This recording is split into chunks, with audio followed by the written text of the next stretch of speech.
Loft Music Sud Radio, Yvan Cugius. Le silence entre les notes est aussi important que les notes elles-mêmes. Mozart. Merci d'être avec nous dans ce Loft Music. On est heureux de vous accueillir comme tous les dimanches sur Sud Radio pour parler musique, pour échanger, voilà, pour se rencontrer, pour faire connaissance. C'est le cas quelquefois de certains invités que nous avons autour de cette table. Et vous avez plaisir, je le sais, à réécouter des chansons, à entendre des histoires, des anecdotes et puis à suivre l'actualité de nos invités. Elle est riche encore ce soir à travers ces gens qui sont autour de la table, talentueux et heureux que je suis de les recevoir en la personne, par exemple, de quelqu'un que vous connaissez, Yvan Cassar. Noir c'est noir, il y a plus d'espoir. C'est curieux d'entendre Johnny Hallyday parce qu'on a l'impression que c'est Yvan qui chante, mais pas du tout. Par contre, il y a un lien qui réunit Yvan Cassar et Johnny Hallyday qui est très intime et qui est très puissant. On va en parler notamment ce soir avec toi. Merci d'être avec nous, Yvan Cassar. Merci Yvan. Et puis il y a plein d'autres, oui, et puis il y a plein d'autres choses à dire dans ton actualité qui est tout le temps très riche. Depuis que je te connais, je n'ai jamais vu trop ou compris trop de périodes, comment dirais-je, de creux ou de temps libre finalement, Yvan Cassar. Pourvu que ça dure. Mais oui. Non, mais tu sais, quand on aime la musique, on est passionnément occupé. Et c'est génial de s'occuper de ces chanteurs et de travailler tous les jours, essayer d'inventer et de proposer des choses au public. Donc je suis très gâté et j'en ai conscience. Avec ce parcours qui est extraordinaire pour le jeune enfant que tu étais, qui tout d'un coup constate que la musique l'apaise, lui plaît, le tient comme ça en éveil ou en tout cas en passion très tôt, et puis qui fait cette carrière que l'on sait aujourd'hui, ça c'est un véritable rêve de gosse finalement. Ouais, la musique m'a soigné. Non, c'est vrai que j'étais hyper actif et que la musique, c'est vrai que ça s'est révélé tout de suite une évidence, quoi. Et à travers toutes les expériences que j'ai pu vivre et partager avec des chanteurs très très très différents, le bonheur de se renouveler, de travailler d'autres esthétiques, voilà, c'est une mer. Et comme je suis un amoureux des voix, c'est sans cesse un premier jour pour moi. On va en reparler avec toi, Yvan Cassar. Également autour de cette table, eh bien voilà, il est venu déjà nous voir, Marc Marais ici même, et puis on s'est régalé. Je t'ai proposé de revenir pour parler d'une autre manière de ta passion qui est la musique aussi, et puis aussi de ton actualité, avec cet ouvrage qui s'appelle Un tube peut en cacher un autre, aux éditions Hors Collection, et qui se prête totalement à une chronique, comme ça on l'avait dit quand on s'était appelé, que tu vas nous proposer. Merci d'être là, Marc Marais. Merci pour l'invitation, merci Yvan. Également Marion Rampal qui est avec nous pour son album Moiselle. Bonjour Marion, qui est déjà venue dans ce Bonjour loft. Yvan. Tu vas nous faire un petit live tout à l'heure que tu vas nous offrir, et puis toi tu es en même temps dans cette passion de la musique de façon très globale, très générale, mais avec aussi un amour pour le texte, pour l'écriture, qui fait que tu concilies les deux, la passion pour le jazz et pour la voix, et aussi pour l'écriture, avec cet album sur lequel voilà, tu t'es bien dévoilé, sur lequel tu as travaillé d'une façon peut-être un peu plus intimiste. Plus intimiste, et puis dans une seule langue. Je me suis dit que j'allais explorer vraiment le français, qui me plaît à écrire et qui est influencé de français d'ailleurs, en fait. Donc, un disque qui regarde certainement plus vers la chanson, oui, Ouais. le précédent. On va t'écouter tout à l'heure en live. Alors cette histoire du Johnny Hallyday, Yvan Cassar, elle arrive finalement, comment dirais-je, dans une rencontre, comme on l'imagine avec Johnny Hallyday, que je n'ai pas connu, mais assez cash, j'allais dire. Je lis quelque part que tu arrives avec des propositions d'arrangement, tu dis à Johnny que finalement, si ça lui va pas, c'est pas grave, quoi, tu repars. Ça a été romancé ou c'est vrai ça? Non, c'est vrai, mais c'est pas le lendemain de notre rencontre, quoi. Oui. C'est résumé 3 semaines de haute lutte et de tension et de musique et d'échange et de doute, et c'est normal. À mes débuts, voilà, j'avais pas tout à fait le profil de l'emploi, et donc il a eu des doutes, et j'étais jeune, et c'est normal. Pour lui, le Stade de France en 98, c'était un énorme enjeu. Personne n'avait fait un stade aussi gros, on oublie ça. 80 000 personnes, il sortait de Las Vegas, il n'était pas très content, donc je veux dire, il fallait pas qu'il se plante, et il se préparait comme jamais. Donc je comprends maintenant, a posteriori, je comprends qu'il ait douté, qu'il s'est dit, est-ce que c'est la bonne personne? Et c'était à moi de prouver. Et je pense qu'il y avait un double sens. Il y avait la musique, il voulait être convaincu, évidemment. Donc il a fallu que je fasse mes preuves, que je refasse plusieurs arrangements plusieurs fois parce que ça lui allait pas pour telle raison, l'énergie, le langage, le tempo, le groove, enfin il y avait plein de choses, et c'est normal, il fallait qu'on se connaisse. Et aussi, je crois qu'il voulait savoir ce que j'avais dans le ventre et si j'allais craquer ou pas. parce qu'il s'est dit s'il craque pas maintenant, il craquera pas après. Donc il m'a poussé jusqu'au jour où c'est vrai que ça devenait difficile. Et je lui dis si tu veux pas de mon travail, je me casse et voilà. Et finalement, je crois qu'il a aimé ça. Toi aussi, tu aimes ces relations franches. Tu as travaillé évidemment, on le sait, avec Claude Nougaro. Il y avait quelque chose aussi de très cash finalement dans cet échange. C'est quelque chose qui toi t'élève. Qu'est-ce que ça t'apporte d'avoir ces choses aussi directes avec les gens? Disons que moi, je suis un amoureux inconditionnel des chanteurs pour lesquels je travaille. Si je travaille avec eux, c'est que j'aime leur voix, leur univers, et j'ai plaisir à leur tailler le meilleur costume. Mais j'existe juste une chose, c'est qu'on écoute ce que je dis. Je suis à leur service, c'est les boss, il n'y a pas de problème, mais je me bats pour le meilleur résultat possible. Et dans la mesure où je ne suis pas moi convaincu à 100% de ce qu'on fait ensemble, c'est qu'il y a un problème. Je dis pas que j'ai raison, je dis pas qu'ils ont raison, je dis qu'on a raison si on est d'accord ensemble. Et ça, j'ai toujours tenu ce langage à tous les chanteurs avec lesquels j'ai travaillé. Il y a que comme ça qu'on peut avoir un résultat, parce que dire à un chanteur c'est formidable, c'est sympa, mais ça dure une semaine, parce qu'après on perd du crédit. Ça veut dire que là on parle de musique évidemment, de direction d'arrangement, etc. Mais aussi on parle d'humain. C'est-à-dire qu'il y a une façon peut-être de rassurer, au-delà de la musique, le travail que tu peux faire pour un Nougaro ou un Hallyday qui devait douter. Donc Yvan Cassar, il est là ça pour rassurer humainement. Évidemment, tous les chanteurs doutent. On s'occupe.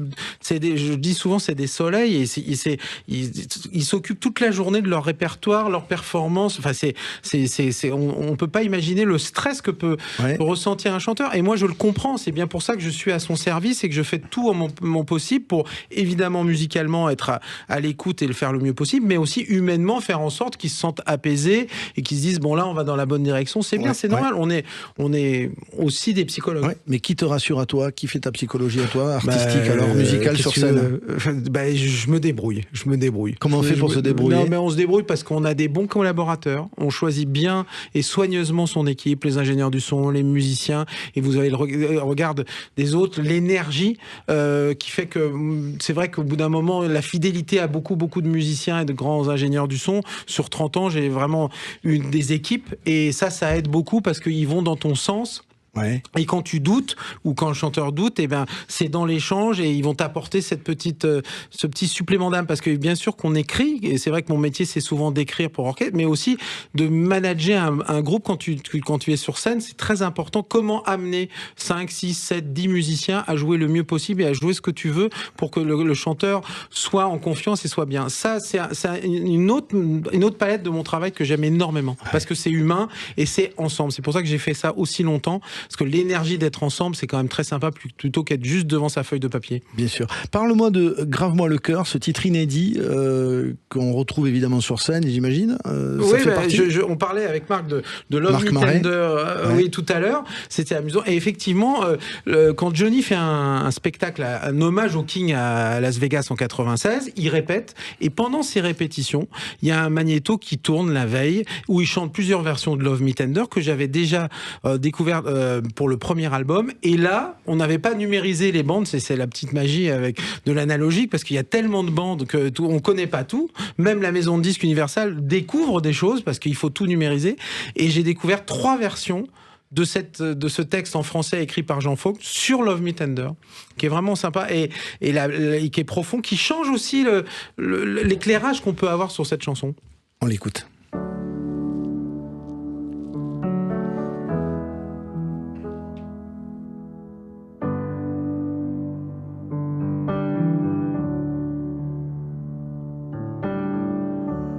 J'en ai tant vu avant toi des filles dans mes nuits, toujours à l'affût fini.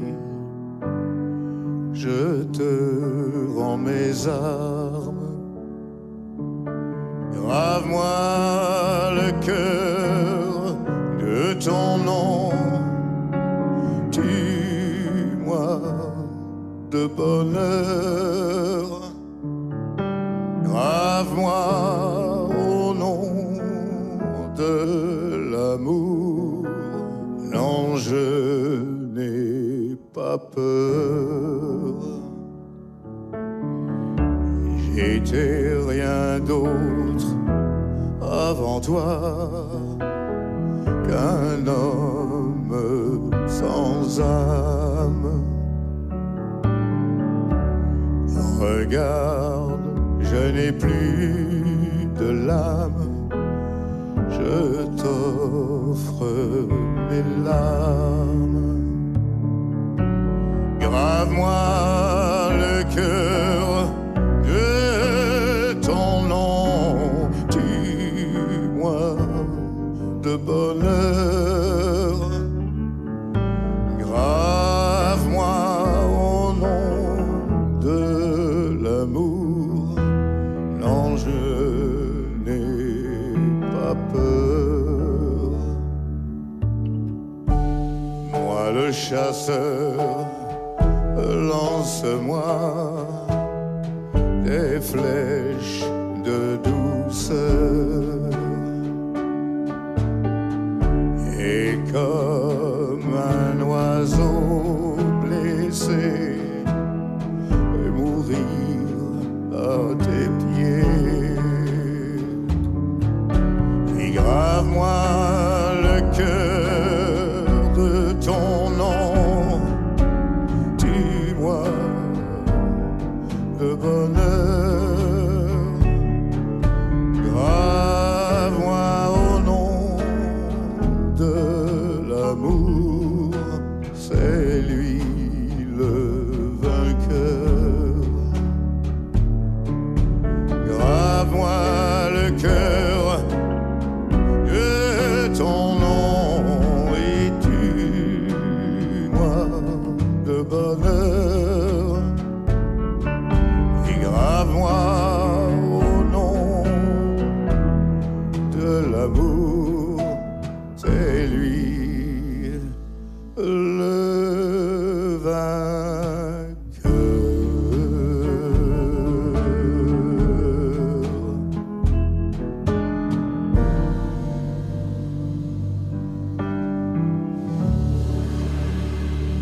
Grave-moi le cœur dans le Love Music sur Sud Radio cet après-midi. Nous parlons de Johnny Hallyday, l'aspect symphonique en tout cas qui est amené par Yvan Cassar autour de la voix de Johnny Hallyday et cette émotion qu'on entend dans la façon de poser cette voix, d'être dans la confidence et on sent quelque chose en même temps dans l'urgence, en même temps dans quelque chose de très assumé, de très doux.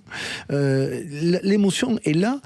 Cette idée de construire des arrangements autour de la voix d'un Johnny Hallyday évidemment absent, même sur scène, on pouvait l'imaginer quand on n'est jamais venu voir le spectacle comme quelque chose peut-être de frustrant ou d'étonnant peut-être, presque de gênant. En fait, et ça c'est la surprise que tu as dû constater et qui a dû te dépasser même, il y a quelque chose de bouleversant en fait. Oui, parce que évidemment moi j'ai beaucoup stressé au début quand on a fini ces albums et vu l'accueil qu'ils ont eu par les fans, par le public, je me suis dit il faut aller une fois sur scène. Et pourquoi aller une fois sur scène? Non, aller en France, parce que Johnny c'est la France. Donc on a bâti ça pendant plus de 6 mois, j'ai travaillé là-dessus. Je me suis dit mais est-ce que ça marche? Est-ce que c'est bien? Est-ce que ça lui rendra vraiment hommage? Et c'est que le premier soir à la fin que j'ai su qu'on avait gagné, parce que j'ai vu les gens en transe et qui passaient par toutes les émotions de la tristesse et puis après le bonheur, le partager, puis la fête, puis qui chantait. Et ça c'est lié à son charisme incroyable, c'est-à-dire qu'il est aussi bon chanteur que présent à l'image, qu'aussi bon acteur. Tu parles d'Elvis Presley, c'était son idole absolue et son modèle, et c'est ça Johnny. Donc du coup quand tu le vois chanter sur des écrans et quand tu le vois à cheval dans les Rocheuses ou marcher dans New York ou à Cuba, en 2 heures on le voit sur 3 décennies dans beaucoup de situations et plein d'images inédites. Du coup le public il aime, voilà. Et puis on est tellement habitué à avoir des images que je suis totalement contre ces histoires d'hologrammes et d'hommages et tout ça. Quand on me dit ça, ça me révolte. Là, c'est simplement un cinéma. On est dans l'image, on est au cinéma, et c'est vrai que l'écriture cinématographique symphonique, ce qu'il aimait quand il aimait les westerns, quand il aimait Zimmer, la musique de film, des blockbusters, pour moi, c'était ça l'écriture. Et donc d'être dans un principe d'un énorme concert, un peu cinéma de temps en temps, et puis de le retrouver à l'intérieur d'une scène en train de chanter. Il fallait un dispositif un peu peu grandiose. C'est pour ça qu'on est 120 et qu'on a 200 mètres carrés d'écran. Mais du coup, ça marche. Je pense qu'on le retrouve et qu'il y a un geste naturel qui s'opère. Et les gens, là, j'ai commencé ma tournée. Il nous reste encore quelques dates. Tu seras demain à Angers, jeudi, hein, Nantes après-demain, 18 Rennes, 19 Brest, etc. C'est ma semaine bretonne. Et la scène musicale, notez-le bien, le 25 avril, exactement. dans quelques jours. Et quand je vois les gens, l'enthousiasme, à la fin, je me dis, bon, bah, je crois que c'est juste un constat. Je me dis, j'ai gagné mon pari parce on les emmène et ils l'aiment comme moi, je peux l'aimer et comme je passe ma soirée avec lui, parce que moi, je dirige l'orchestre et je regarde les écrans devant. Et en même temps, il y a cette intimité que tu gardes. On l'a dans notre casque, on fait de la musique live, c'est de la musique. Donc, c'est un peu particulier, mais je reconnais qu'on passe un moment incroyable. Vous écouterez, par exemple, ceci. Philippe, moi. Je ne veux plus voir mon image dans tes yeux. Disons les chaînes sans voir le jour, c'était ma peine. Avec l'harmonica de Greg Slap, qui intègre, en fait, qui fait la première partie sur la tournée, oui, c'est ça ? Il fait la première partie et puis il nous rejoint pour 3 chansons à l'intérieur du show. Parce que les gens qui ont vu le spectacle ou à la télévision ou dans la première tournée, je voulais qu'ils aient des surprises. Donc on a rajouté pas mal de morceaux et Gabriel en priorité parce que tout le monde me disait mais formidable ce spectacle, mais pourquoi il n'y a pas le Gabriel ? Et comme moi à chaque fois je construis les chansons uniquement en fonction des voix que je trouve, si la version n'est pas intéressante ou ne propose pas quelque chose de différent, je ne fais pas la chanson. Et j'avais pas trouvé l'année dernière. Donc après, je me suis mis en quête de trouver cette version et j'ai fini par la trouver. Donc du coup, maintenant, Gabriel existe. Mais autrement, il n'y aurait pas Gabriel. Donc... Il y a également Diego. Ce pays où frappe la nuit, la loi du plus fort. Diego, libre dans sa tête. On la sent, l'émotion là. Il y a un travail évidemment que tu as fait d'aller d'écoute des voix, d'aller voir qu'est-ce qu'on pouvait récupérer ou pas récupérer pour exploiter. Voilà, c'est très long. C'est beaucoup de moi, c'est ce que je dis. C'était très prenant, mais parce que pareil, le stress au début de l'album. Mais c'est là qu'on voit à quel point il est incroyable et à quel point l'ambitus dynamique de l'orchestre, l'aide du plus petit piano, on commence dans un murmure et ça finit dans un forté fracassant parce que sa voix permet ça, parce que l'interprète qu'il est permet ça. C'est pour ça que la matière sonore symphonique lui colle aussi bien à la peau. Mais c'est vrai que là, j'ai trouvé cette version qui était superbe un jour comme ça de 98 où là, c'était une après-midi où on répétait et je suis tombé sur cette voix. Incroyable. Également ceci, incroyable. Allumer le feu, allumer le feu et faire danser le diable et les dieux. Allumer le feu, allumer le feu et faire grandir la flamme dans nos yeux. Avec là un travail d'orchestration qui va remplacer l'énergie électrique qu'il y a d'habitude dans l'oreille de toute la France. Oui, je voulais absolument finir ce concert avec Allumer le feu parce que c'est vraiment un moment de communion, de partage, de chant, de fête et tout le monde chante. Enfin voilà, il y a une joie. C'était important et ça marche évidemment bien parce que avec les percussions qu'on rajoute, en fait cette énergie, elle est là. Cette énergie brute, elle est là. Donc ça marche. Ouais. Marion Rampal, Johnny Hallyday, cette voix, tu es sensible aux voix évidemment. Je précise quand même que tu as été joliment récompensé aux Victoires du Jazz 2022 justement pour l'artiste vocal de l'année. Donc cette voix, elle est assez centrale dans ta démarche d'artiste. La voix, c'est central. Et puis Johnny, moi, ça m'a toujours beaucoup touché. Toujours bouleversé par le chanteur qui était Johnny. C'est ça ? Déjà, je pense qu'il y a des ancrages aussi dans la musique folk américaine que j'adore. Donc, il y a des chansons à lui. Voilà, à ce moment, j'ai oublié de vivre, etc. C'est des choses que toute petite, déjà, j'adorais. Ouais. Et oui, et puis c'est un acteur formidable. C'est une sorte de créature merveilleuse. Et c'est vrai qu'il a une dynamique vocale qui est très... très impressionnante. Et c'est beau. Alors moi, j'avais pas connaissance de ce spectacle et c'est très beau ce qui se raconte parce que Ah oui. C'est un esprit, c'est presque c'est une sorte de mythe, quoi. Donc là, tout ce que vous racontez, c'est très beau. Je sais pas, Ouais, et ça puis me donne des frissons là d'imaginer les gens en communion et en présence, parce que la voix, c'est une présence. Donc aller chercher des voix comme ça, inédites, qu'on n'a pas. Puis avec les petits accidents aussi, et la mobilité des prises qu'on peut faire des fois comme ça en studio de répétition ou au débeauté. Ouais, donc c'est beau d'amener ça aussi. C'est pour ça que j'ai pris 98%, ce ne sont que des prises live ou de répétition et pas des prises studio, parce que un grand chanteur, souvent, il se révèle vraiment devant les gens, où l'instinct parle, la nature. C'est pour ça qu'il y a autant de manières d'interpréter finalement une chanson. Les grands interprètes, c'est ça. Ouais. Ils font 15 fois la même chanson, 15 fois c'est autre chose. Ouais. Un éclairage, une lumière différente, un parti pris, un recul, et chez Johnny, c'était vraiment très impressionnant. Là, j'ai écouté certaines chansons, j'ai écouté 50 versions et il n'y en a pas une qui est la même. Bonjour le travail. Marc Marie, on parle finalement un peu de ce que tu fais à travers le livre. C'est-à-dire qu'une même chanson a plusieurs versions, parce que selon qui la crée, c'est ce qu'on disait à l'époque dans la chanson réaliste, on disait chanson écrite par un tel et créée par un autre. Ça voulait dire, on a perdu cette expression. En tout cas, cette création de chansons varie d'un interprète à l'autre. Et ce que tu dis finalement, c'est que ces chansons dont on va parler ont une histoire souvent assez incroyable, parce qu'elles ont des vies que l'on ne connaît pas. Et c'est un peu ce que tu dis dans ton livre. Oui, c'est ça, c'est l'interprétation, l'orchestration, le moment, la sensation que le public a la première fois il écoute une chanson. Tout ça, c'est des paramètres très importants dans ce que va être plus ou moins, on appelle ça un tube. Alors on met dans tube plein de choses, mais le tube, en fait, c'est quelque chose qui est beaucoup plus malin que juste « Ah, je me souviens de la mélodie ».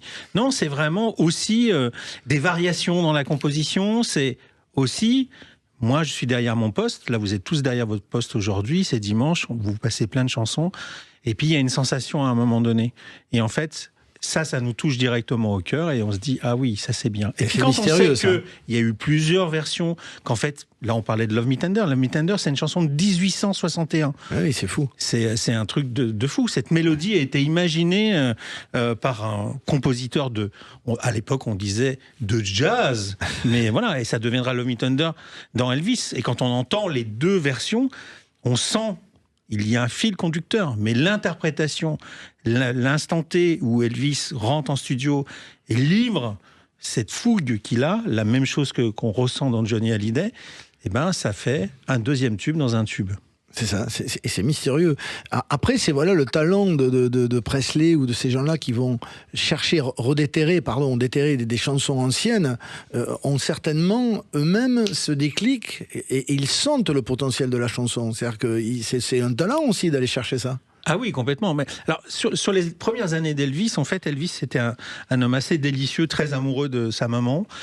En fait, il a complètement réinterpréter les chansons que sa maman adorait. D'accord. Ah ouais, c'est par sa maman qu'il va chercher cette chanson. Complètement. En fait, sa mère lui chantait des choses, ils écoutaient des choses à la radio, et en fait, d'ailleurs, il y a eu un travail d'un documentaliste allemand sur ce que Elvis a chanté les premiers temps, et on a retrouvé les premiers enregistrements. Et ça, c'était assez incroyable. La maman d'Elvis adorait les chanteurs italiens. D'accord. Voilà, Caruso, par exemple. Ouais, c'est ça. Ça vient souvent de là, de toute façon. Et donc, il a reproduit, même dans sa façon de chanter, il a souvent reproduit des maîtres de l'Italie. C'était vraiment quelque chose pour lui important. Il ne le savait pas. C'est à l'époque, c'est dans le Sud. Enfin, il ne savait pas que c'était italien ou pas italien, d'ailleurs. Ce n'était pas le problème. Mais Elvis a su faire ça, et ça c'est assez incroyable dans les premières chansons. Tu vas nous parler tout à l'heure de l'histoire d'une chanson que l'on connaît tous qui s'appelle Begin. Vous l'avez découverte lors de l'Eurovision il n'y a pas très longtemps. Alors les jeunes se sont dit, tiens, d'où sort cette chanson, c'est une création, mais non, elle a une histoire beaucoup plus longue que ça. On va en reparler avec toi tout à l'heure, Marc Marie. Puis on aura le live de Marion Rampal avec son nouvel album Oiselle. J'ai pas dit que tu étais à Coutances, à Jazz sous les pommiers. Marion, on va t'écouter en live, mais je le redirai, tu seras le 10 mai, tu seras également à Annemasse le 17 mai au Château Rouge en quartet, et puis le 18 à Porte-les-Valences au Train Théâtre. Le 13 juillet, tu seras à Marseille également. On en redit un petit mot tout à l'heure, après ton petit live que on se réjouit d'écouter. Vous êtes sur Sud Radio dans le Loft Music, ne bougez pas, nous revenons juste après ça.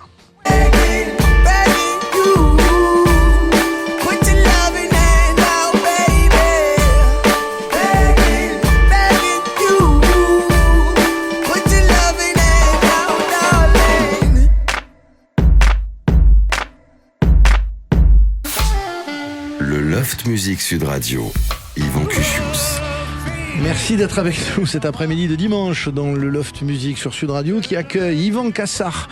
On va parler de la tournée autour de Johnny Hallyday, de son répertoire symphonique vu par Yvan, et puis également d'une date cet été, le 13 juillet précisément à Toulouse, pour la 3e édition du Festival de Toulouse, avec un duo Christophe Willem, Yvan Cassard, que j'ai déjà vu en son temps au Francofolie. Nous sommes également avec Marc Marais pour Un tube peut en cacher un autre, son bouquin aux éditions hors collection, et puis le spectacle hommage à Nougaro qui s'appelle Nougaro, dont on dira un mot tout à l'heure, et notre invité live Marion Rampal est en place pour nous interpréter un extrait de son nouvel album Oiselle.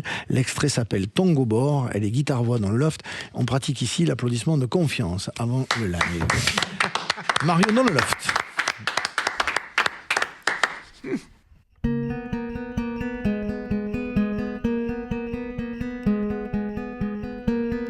Tango bord, la nuit tout s'en vient sous ton corps. Y a les mots qui grondent et qui sortent au matin.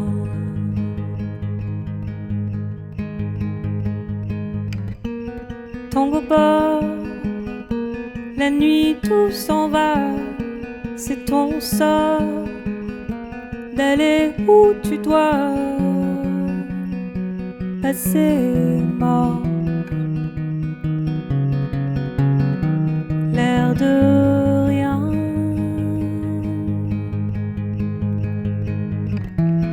Tango bord, si t'es sous, tu vois l'autre dort et tu hurles tout bas. Oui, tu hurles tout bas.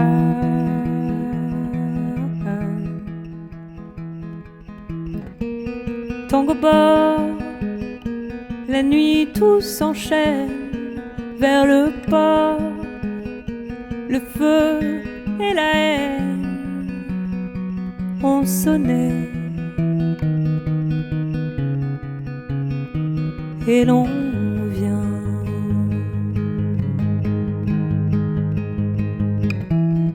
Tango bord, tu dis tout dedans, t'as les yeux qui brûlaient de choisir, qui brûlaient de choisir.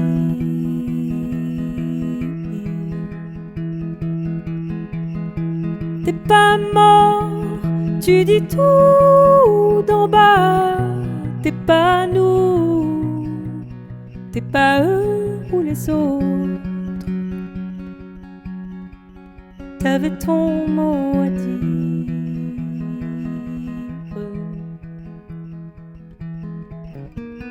Tango bord, la nuit tout s'en vient sous ton corps. Y a les mots qui grondent et qui sortent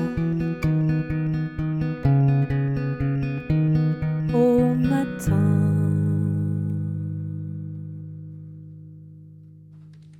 Merci beaucoup Marion Rampal. Ça s'appelle Tango bord.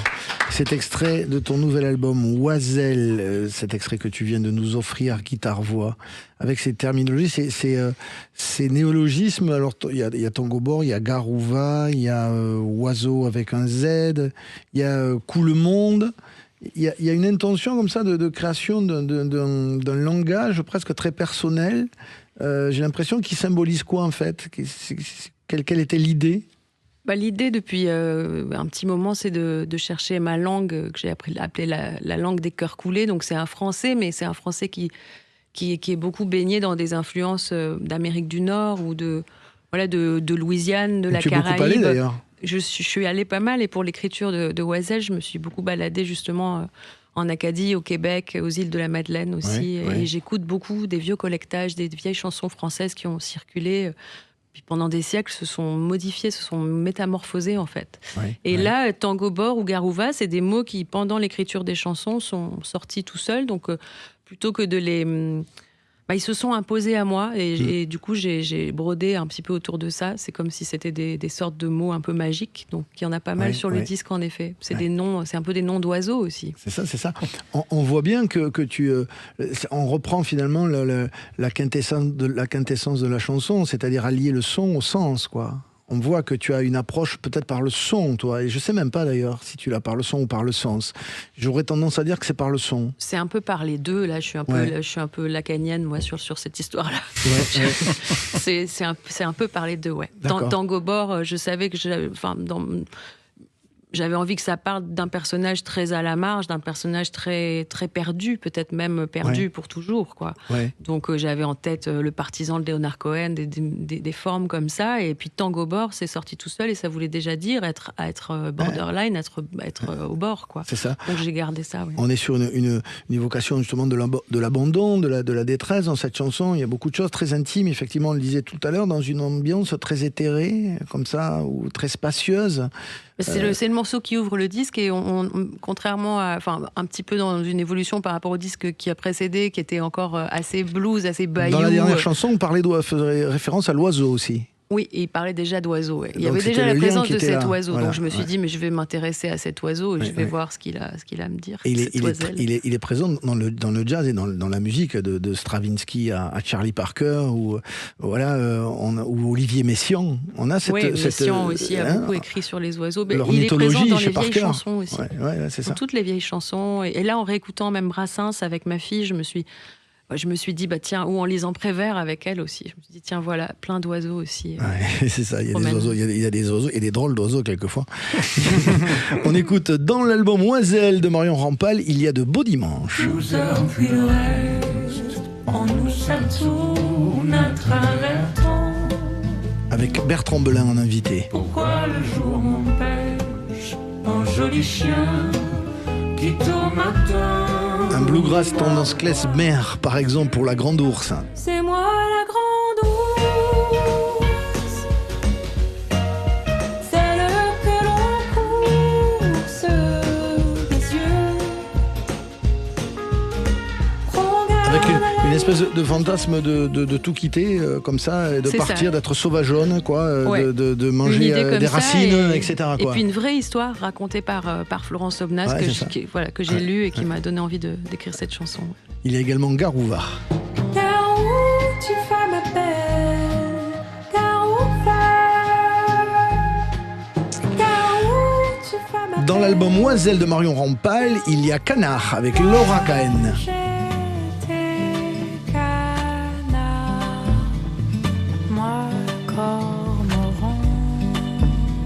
Ou encore Oiseau. Tu la suivi dans le noir, selon l'écho qui te ressemble. Elle s'appelle Marion Rampal, son album s'appelle Oiselle, et merci d'être là Marion avec nous ce soir, cet après-midi plus exactement. Yvan, on se nourrit quand même tout le temps de chansons qu'on écoute, on garde cet appétit ou cette comment dirais-je, ce temps, on le consacre encore à écouter beaucoup de choses anciennes, de choses nouvelles. C'est nécessaire à la nourriture qui doit être la tienne pour ensuite créer. Évidemment, donc, parce que si on n'écoute pas, c'est fini, quoi. Il faut être curieux, tout le temps curieux, et il y a des choses qu'on aime et des choses même qu'on aime un peu moins, parce que ça vous correspond un peu moins, mais il faut les écouter quand même, parce que faut comprendre aussi l'évolution du langage, le temps, le son. Enfin, moi, je suis d'un temps, par exemple, où le langage était plus important que le son. Maintenant, on est à 50-50. Hein, donc, si tu... Et pour avoir te raconter une anecdote, le fait, j'ai travaillé avec beaucoup de chanteurs un peu plus âgés que moi. Et fort pour eux, ce qui comptait, c'était la musique. Quand tu parles à Nougaro, à Aznavour, à Johnny, d'arrangement, et ce qui compte, c'est quoi? Qu'est-ce qu'il y a? Qui joue quoi? La guitare, la batterie, comment? Et j'ai faire comprendre par exemple à Claude que si je mettais de la reverb sur une caisse claire, on prenait 20 ans ou que ça devenait pas possible et que ce qu'on aimait pour avoir un son qui avait une certaine poésie, pour retrouver ce qui était normal pour lui, par exemple dans les années 60. Moi, quand j'ai fait des disques avec lui, je voulais retrouver le son Blue Note, RDVG, Rudy Van Gelder, voilà, super mat et tout ça. Et lui il me dit moi j'ai déjà fait ça en fait en 1960. C'est quoi l'intérêt? Et par exemple, donc ce qu'on pouvait pourrait comprendre mais comment qu'on peut le comprendre? Ouais. Et c'est ça qui est très amusant. Ouais. Mais je dis ça parce que ce qui est important, c'est de comprendre aussi l'évolution qu'est-ce qui touche les gens, pourquoi on comprend une chanson dans un sens ou dans un autre, pourquoi ça te semble un peu dépassé. C'est un assemblage, en fait. Arranger, produire de la musique, c'est pas que du langage, que du son. C'est un subtil alliage. Oui, certainement. Tu pouvais te permettre avec un Claude, par exemple, de lui faire une remarque, enfin pas une remarque, mais en tout cas de lui parler du texte. Tu pouvais lui dire, par exemple, ce mot sonore, peut-être, non? Franchement, avec Claude Nougaro... Non, je suis d'accord avec toi, mais l'exemple est ça mal allait choisi. jusqu'où? Non, pas Nougaro. Avec qui alors? Aznavour. Non plus. Je l'ai fait exprès, je taquine. Franchement. Mylène Farmer. Non, mais en fait, finalement, tu vois, c'est très intéressant quand tu me cites ces auteurs, ces chanteurs qui sont aussi des auteurs. Ouais. Leurs textes sont parfaits pour eux. Et comme ils chantent et ils les chantent, y a rien à dire. Ils sonnent bien. Ouais, je suis d'accord. Je dirais qu'on a beaucoup plus de problèmes avec des auteurs qui ne chantent pas. Je les citerai pas. Mais qui souvent n'ont pas le sens de la musique. Donc ils comptent les pieds 1, 2, 3, 4, 5, 6. Voilà. Donc ils savent écrire de très belles choses. C'est pour ça qu'il y a des auteurs de chansons et des écrivains. Mais tellement. On peut avoir beaucoup de talent, être un écrivain exceptionnel et pas du tout savoir et comprendre ce que c'est qu'une chanson. C'est vraiment deux choses, deux talents très, très différents. Et j'aimais ce que disait Claude Nougaro. Il disait, je suis un musicien. Et ça résumait exactement l'histoire. On est bien d'accord. Marc Marais, on va dans quelques secondes écouter donc cette histoire. Tu vas juste nous teaser l'affaire Begin, cette chanson dont on a entendu parler à l'Eurovision. En fait, on va juste annoncer ce qui va se passer juste après la pause. C'est une chanson qui a une histoire beaucoup plus longue. Oui, qui est Maneskin 2017. On fait un petit retour en arrière 2007 avec Madcon, un tube hip-hop. Mais en fait, l'origine, c'est The Four Seasons à la fin des années 50, et là on est en 67, et c'est une usine à tubes. C'est un des groupes qui a écrit énormément de tubes qu'on connaît peu. Eh ben on va entendre tout ça juste après ça, ne bougez pas, nous sommes dans le Loft Music sur Sud Radio, et on revient. Le Loft Music Sud Radio, Yvan Cuchius. Un Loft qui reçoit cet après-midi Yvan Cassard, qui reçoit Marion Rampal et Marc Marais pour ce livre, notamment pour ça, parce qu'il y a aussi l'hommage à Nougaro, dont on va dire un petit mot, et le livre Un tube peut en cacher un autre aux éditions hors collection. Tu étais venu nous le présenter il y a quelques temps, et on s'est dit que ce serait super bien que tu reviennes pour finalement présenter une espèce de chronique, ou en tout cas de petits moments comme ça autour d'une chanson. Alors on le disait, c'est Begin, cette chanson qu'on a découvert le grand public au travers de Maneskin en 2017 sur la chanson de l'Eurovision, puisqu'elle a gagné l'Eurovision. Mais cette chanson remonte alors à quand? Au calendrier grec? Au calendrier grec, exactement. Sur 1967, j'étais à peine né. The Four Seasons, qui était un groupe qui est de la Little Italy, 4 Italiens. D'ailleurs, je ne sais pas si vous vous souvenez de ce film de Jersey Boys de Clint Eastwood qui racontait un peu l'histoire de ce Four Seasons, qui a écrit un peu plus d'une trentaine de tubes. Des choses assez incroyables. Oh Wild the Night, qui a été un tube énorme de Four Seasons, qui a été évidemment repris par Claude François, réadapté en français dans cette année-là.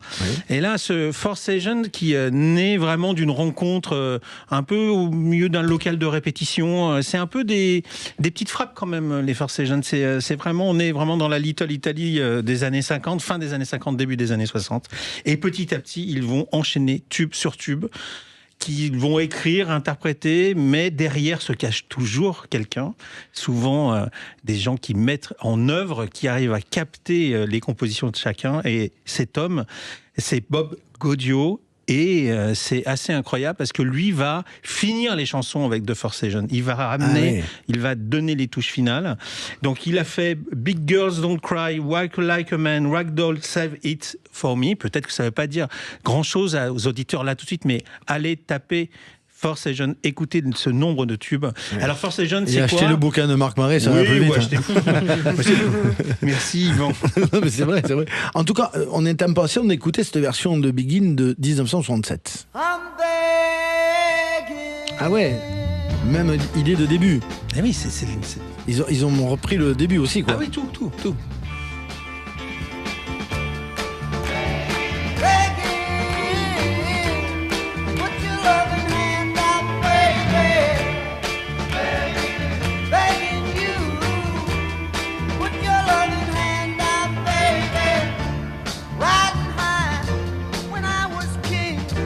C'est intéressant. La voix est pas si loin, hein. La voix de Maneskin, elle est pas très loin de ça. Et puis la chanson en général, le tempo est voisin. On Oui, n'est pas à très quelque très chose loin. près, effectivement. Ouais, ouais. Et c'est ça qui est assez incroyable. Et vous imaginez très bien. Alors, je sais pas si vous voyez Maneskin sur scène. Ils sont tous torse nus. Ouais, vous voyez ce très groupe Voilà, de 2017 à l'Eurovision. tatoués. ouais. Et là, on voit ces jeunes qui étaient habillés comme des milords avec Mais oui. le petit costume, le stapresse bien, les boots, qui étaient incroyables. Propre Là, sur on est eux. vraiment dans le doigt blanc des années 60. ouais, c'est ça. Donc, ils ont deux concurrents. Il y a John and the Bellman, parce que le doigt blanc, qui n'était pas le même que l'afro-américain, était assez intéressant. Et alors en 2007, ce Begin, il se passe quoi pour Begin en 2007? Matt Begin, il revient. Il revient Ah oui. avec cette version, alors on l'écoute. Exactement.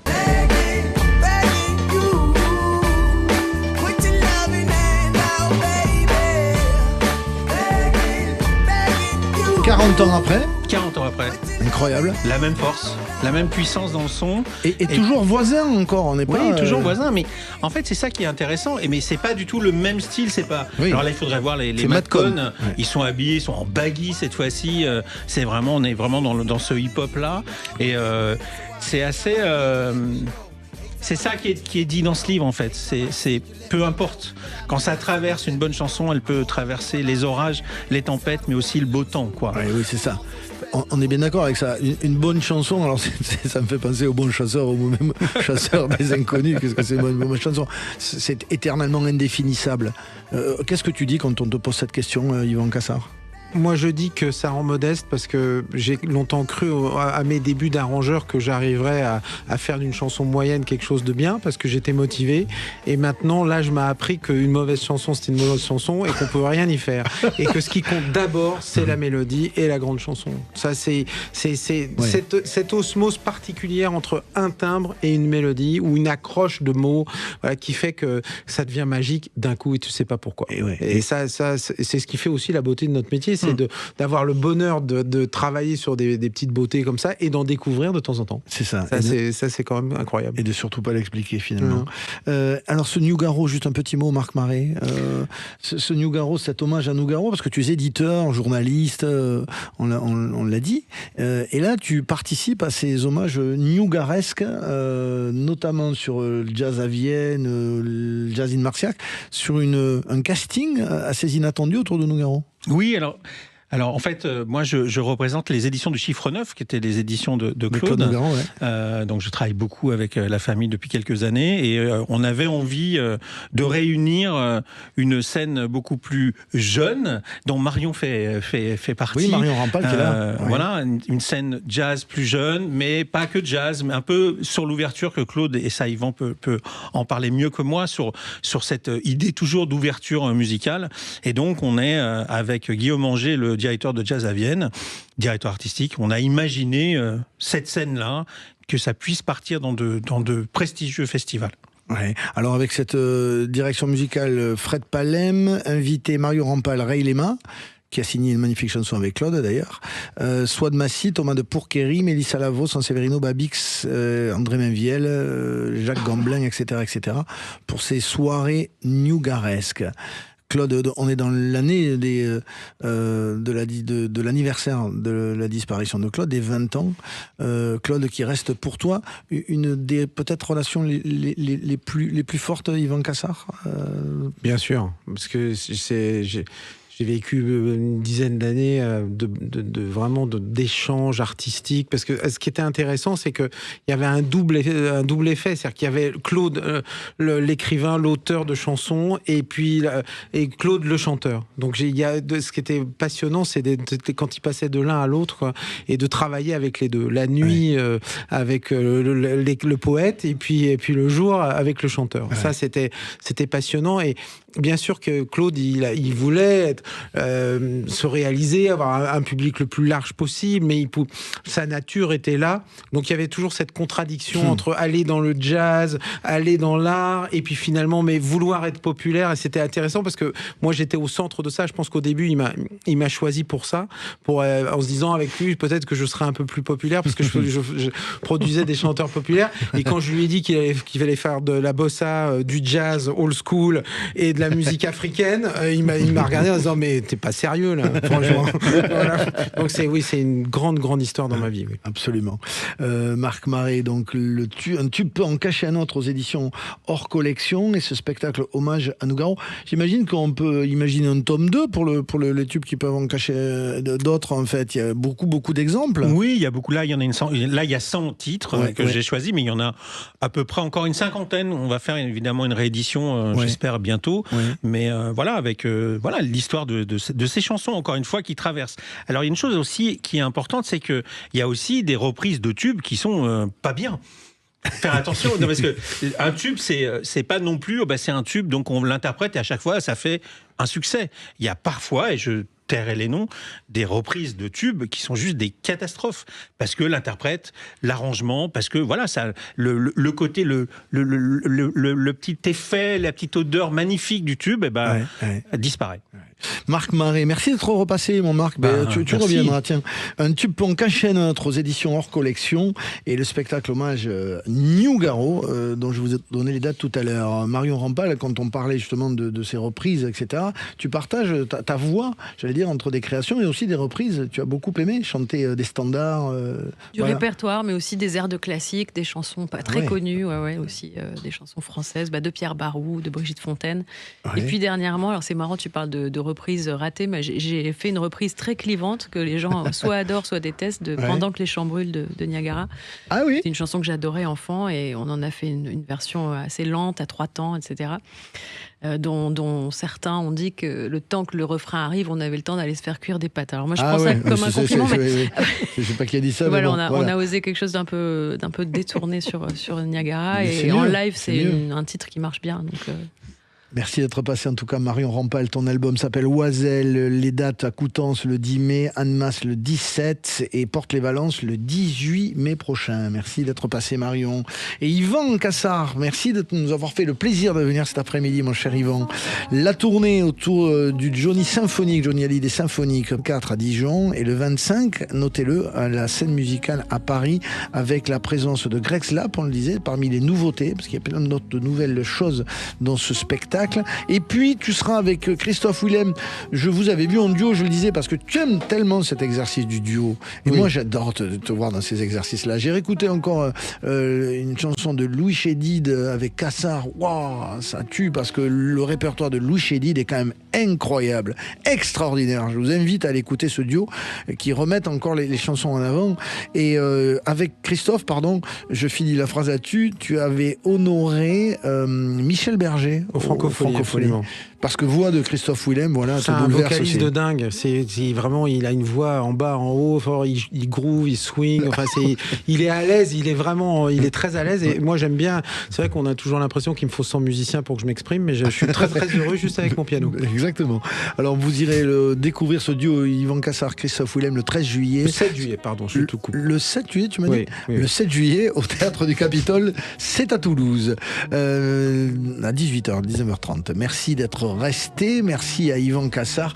Merci à Marc Marais et Marion Rampal et toute l'équipe du Loft, Enzo Ramos et Julien qui étaient à la réalisation cet après-midi. Bonne écoute de Sud Radio et à la semaine prochaine. Salut.